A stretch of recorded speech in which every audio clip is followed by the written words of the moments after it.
Washington, the head of the Department of Homeland Security, said Sunday that he is considering expanding the U.S. ban on laptops and larger electronics from carry-on bags in all international flights. Since March, the U.S. has prohibited electronics larger than cell phones in the cabins of flights from 10 airports in the Middle East and Africa because of concerns about hidden explosives. John Kelly, the Secretary of Homeland Security, told Fox News Sunday that he is considering expand a little bit and the ban to international flights into and out of the U.S.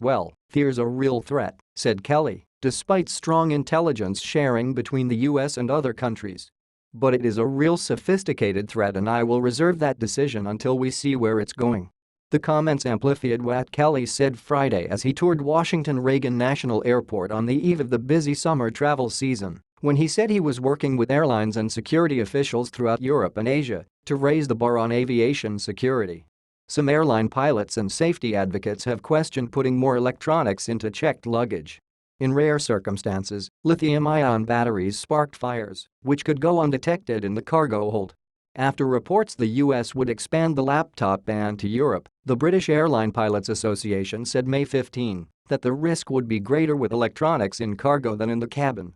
Given the risk of fire from these devices when they are damaged or they short-circuit, an incident in the cabin would be spotted earlier, and this would enable the crew to react quickly before any fire becomes uncontainable, said Steve Landels, a flight safety specialist for British pilots.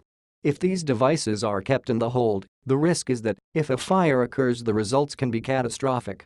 Kelly told reporters Friday that the Federal Aviation Administration tracks safety issues while he oversees security, but has been told that batteries in electronics should be safe in checked luggage so long as they are turned off and not rattling around loose. All of that will go into ultimately what I decide to do relative to electronic ban, Kelly said. We'll make the right decision, I can guarantee. The threats are real. The Transportation Security Administration is experimenting at 10 U.S. airports with having passengers take their larger electronics out of carry-on bags so that screeners can scrutinize the devices more closely. The clutter in carry-on bags sometimes makes it difficult to spot suspicious items. That greater scrutiny could be expanded to the entire country, Kelly told Fox News Sunday. We might and likely will, said Kelly, although he didn't say how soon. Well, what we're doing now is working out the tactics, techniques and procedures, if you will, in a few airports to find out exactly how to do that with the least amount of inconvenience to the traveler.